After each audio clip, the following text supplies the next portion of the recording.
கர்த்தருக்குள் பிரியமானவர்களே, ஆண்டவராகிய இயேசு கிறிஸ்துவின் இனிய நாமத்திலே உங்களுக்கு அன்பின் வாழ்த்துக்கள். அன்பர் அழைக்கிறார் ஊழியத்தின் சார்பிலே வாரம் ஒரு வார்த்தை நிகழ்ச்சியின் மூலம் உங்களை மறுபடியும் சந்திப்பது மிகுந்த மகிழ்ச்சி. பிரியமானவர்களே, நாம் ஒரு பாடலை பாடி தேவ செய்திக்குள்ளாக கடந்து செல்வோமா?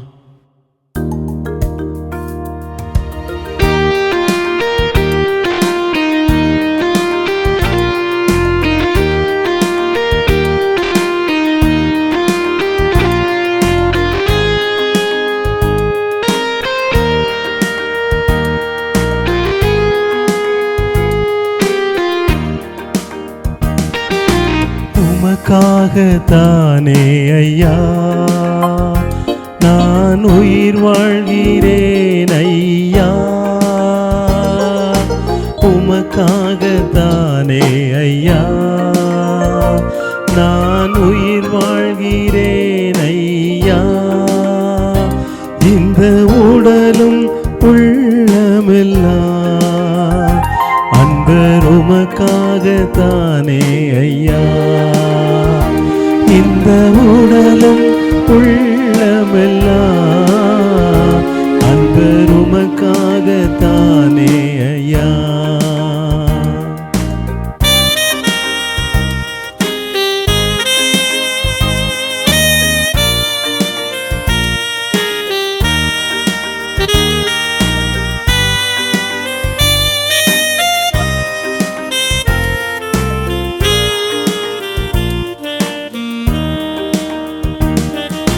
கோதுமை மணி போல் மடிந்திடுவே, உமக்காய் தினமும் பலன் கொடுப்பே. கோதுமை மணி போல் மடிந்திடுவே, உமக்காய் தினமும் பலன் கொடுப்பே. அவமானம் நிந்தை சிலுவைதனை, அவமானம் நிந்தை சிலுவைதனை அனுதினம் உமக்காய் சுமக்கின்றே, அனுதினம் உமக்காய் சுமக்கின்றே. உமக்காகத்தானே ஐயா நான் உயிர் வாழ்கிறேன் ஐயா, உமக்காகத்தானே ஐயா நான் உயிர் வாழ்கிறேன் ஐயா. இந்த உடலும் உள்ளமெல்லாம் அன்பர் உமக்காகத்தானே ஐயா. இந்த உடலும் உள்ளமெல்லாம் அன்பர் உமக்காகத்தானே ஐயா.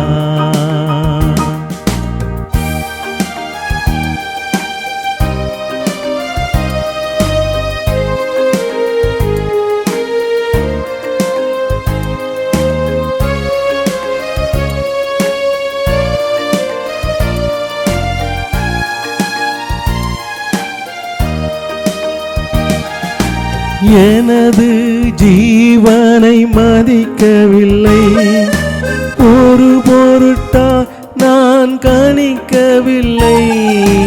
எனது ஜீவனை மதிக்கவில்லை, ஒரு பொருட்டா நான் கணிக்கவில்லை. எல்லாருக்கும் நான் எல்லாமானேன், எல்லாருக்கும் நான் எல்லாமானேன். அனைவருக்கும் நான் அடிமையானேன், அனைவருக்கும் நான் அடிமையானேன். உமக்காகத்தானே ஐயா நான் உயிர் வாழ்கிறேன் ஐயா, உமக்காகத்தானே ஐயா நான் உயிர் வாழ்கிறேன் ஐயா. இந்த உடலும் உள்ளமெல்லாம் அன்பர் உமக்காகத்தானே ஐயா. இந்த உடலும் உள்ளமெல்லாம் அன்பர் உமக்காக உமக்காகத்தானே ஐயா. பிரியமானவர்களே, இந்த காணொளிக்காக ஆண்டவர் கொடுத்த வேத பகுதி ஏசாயா தீர்க்கதரிசியின் புஸ்தகம் 6ஆம் அதிகாரம் 8ஆம் வசனம். உங்களுக்காக நான் அதை வாசிக்கிறேன். பின்பு யாரை நான் அனுப்புவேன்? யார் நமது காரியமாய் போவான் என்று உரைக்கிற ஆண்டவருடைய சத்தத்தை கேட்டேன். அதற்கு நான், இதோ அடியேன் இருக்கிறேன், என்னை அனுப்பும் என்றேன். கர்த்தருக்குள் பிரியமானவர்களே, ஆண்டவருடைய வார்த்தைகளை கேட்கிற நாம் ஆண்டவருடைய ஏக்கத்தை அறிந்தவர்களாய் காணப்படுகிறோமா? இன்றைக்கு ஆண்டவருடைய பணிக்காக தேவைப்படுவோர் அநேகர். ஆம் பிரியமான தேவ பிள்ளைகளே, இங்கே ஆண்டவருக்கு ஒரு ஏக்கம். யாரை நான் அனுப்புவேன்? யார் நமது காரியமாய் போவான் என்று. ஆண்டவருடைய காரியமாக இன்றைக்கு போகிறதுக்கு யார் ஆயத்தமாய் இருக்கிறார்கள்? நாம் அதை சற்று உணர வேண்டியவர்களாக இருக்கிறோம். பிரியமான தேவ பிள்ளைகளே, மத்தேயு சுவிசேஷம் 9ஆம் அதிகாரம் 37ஆம் வசனத்திலே நாம் அங்கே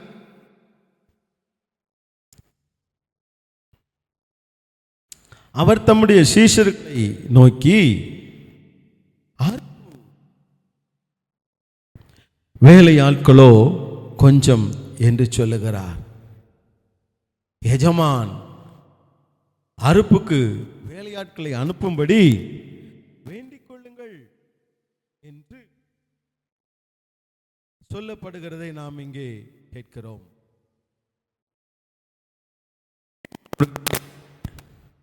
நாம் இன்றைக்கு ஆண்டவருடைய பணிக்காக நம்மை அர்ப்பணிக்க ஆயத்தமுடையவர்களாய் காணப்படுகிறோமா? சில 100 வருடங்களுக்கு முன்பதாக தரங்கம்பாடி பகுதியிலே சீகன் பால்க் என்ற மிஷனரி வந்து இறங்கினார்.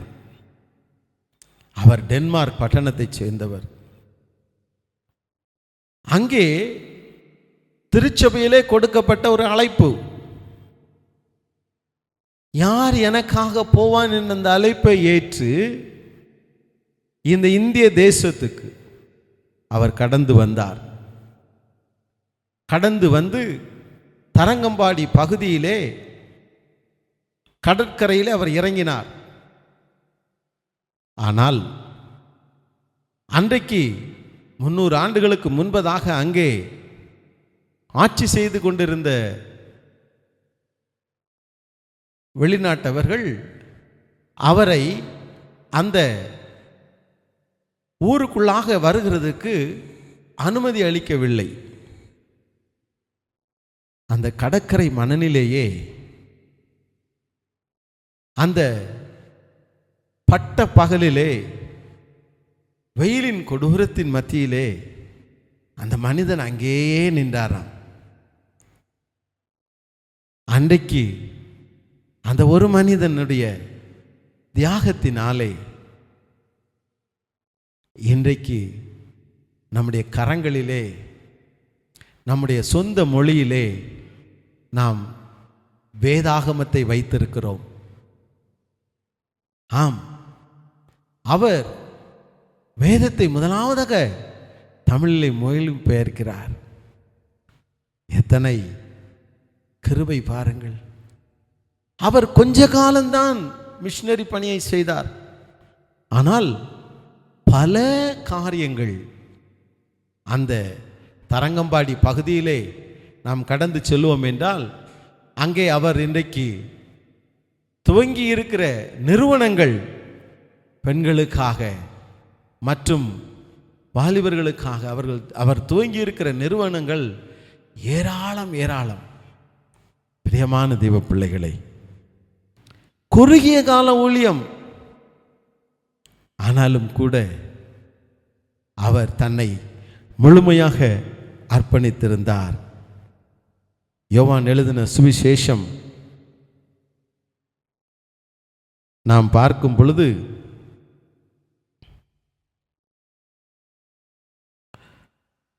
11ஆம் அதிகாரம் 24ஆம் வசனம் இப்படியாக சொல்லுகிறது: மெய்யாகவே மெய்யாகவே நான் உங்களுக்கு சொல்லுகிறேன், கோதுமை மணியானது நிலத்தில் விழுந்து சாகாவிட்டால் தனித்திருக்கும், செத்ததே ஆகில் மிகுந்த பலனை கொடுக்கும் என்று.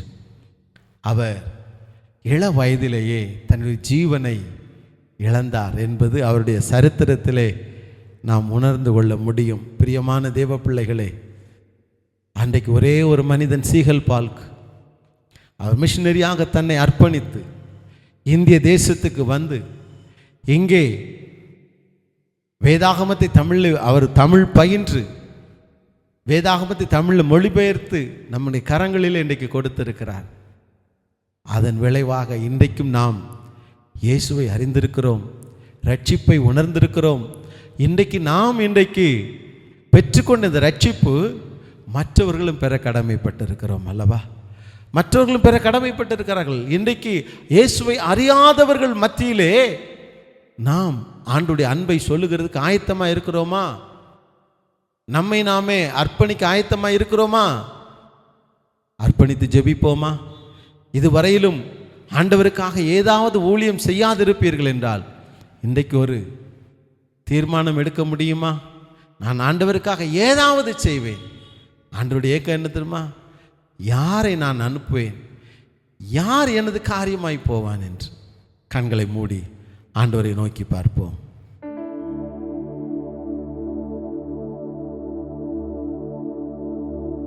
அன்பின் தகப்பனே, நன்றியோடுமை துதிக்கிறோம், ஸ்தோத்தரிக்கிறோம். ஆமா ஆண்டவரே, உங்களுடைய வாஞ்சை நாங்கள் உணர்கிறோப்பா. யாரை நான் அனுப்புவேன், யார் எனது காரியமாய் போவான் என்று அன்றைக்கு ஏசாயா தீர்க்கதரிசியின் இடத்துல கேட்ட பொழுது ஏசாயா தீர்க்கதரிசி சொன்னார், ஆண்டவரே என்னை அனுப்பும், நான் போகிறேன் என்று சொன்னார். அப்பா, அப்படிப்பட்ட ஒரு இருதயத்தை எங்களுக்கு தரும்படியாய் ஜெபிக்கிறோம். அப்படிப்பட்ட ஒரு மேலான இருதயத்தை எங்களுக்கு ஒவ்வொருவருக்கும் தரும்படியாக ஜெபிக்கிறோப்பா. ஆமா ஆண்டவரே, இன்றைக்கும் தகப்பனே அப்பா, எங்களை ஒப்பு கொடுத்து ஜெபிக்கிறோம். ஆண்டவருடைய சத்தத்தை கேட்கிற எங்கள் ஒவ்வொருவரையும் ஆண்டவரே அப்பா, இதோ அடியேன் இருக்கிறேன், என்னை அனுப்பும் என்று நாங்கள் ஒவ்வொருவரும் எங்களை அர்ப்பணிக்கிறோம். தேவரீர் உம்முடைய ராஜ்யத்தை கட்டும்படியாக, ஆண்டவரே உம்மை அறியாத மக்கள் மத்தியிலே உம்முடைய அன்பை விளக்கும்படியாக எங்களை அர்ப்பணிக்கிறோம். தேவரீர் தகுதிப்படுத்தும், பயன்படுத்தும். இயேசு கிறிஸ்துவின் இனிய நாமத்தில் ஜெபிக்கிறோம் ஜீவனுள்ள நல்ல தகப்பனே, ஆமேன், ஆமேன். பிரியமானவர்களே, ஆண்டவர் நம் கூடவே இருக்கிறார். நம்முடைய கடமை சுவிசேஷத்தை பிரசங்கமாய் நாம் சொல்லுகிறது. மற்றவர்களுக்கும் இந்த சுவிசேஷத்தை பிரசங்கிப்போம். கர்த்தர் தாமே மகிமைப்படுவாராக.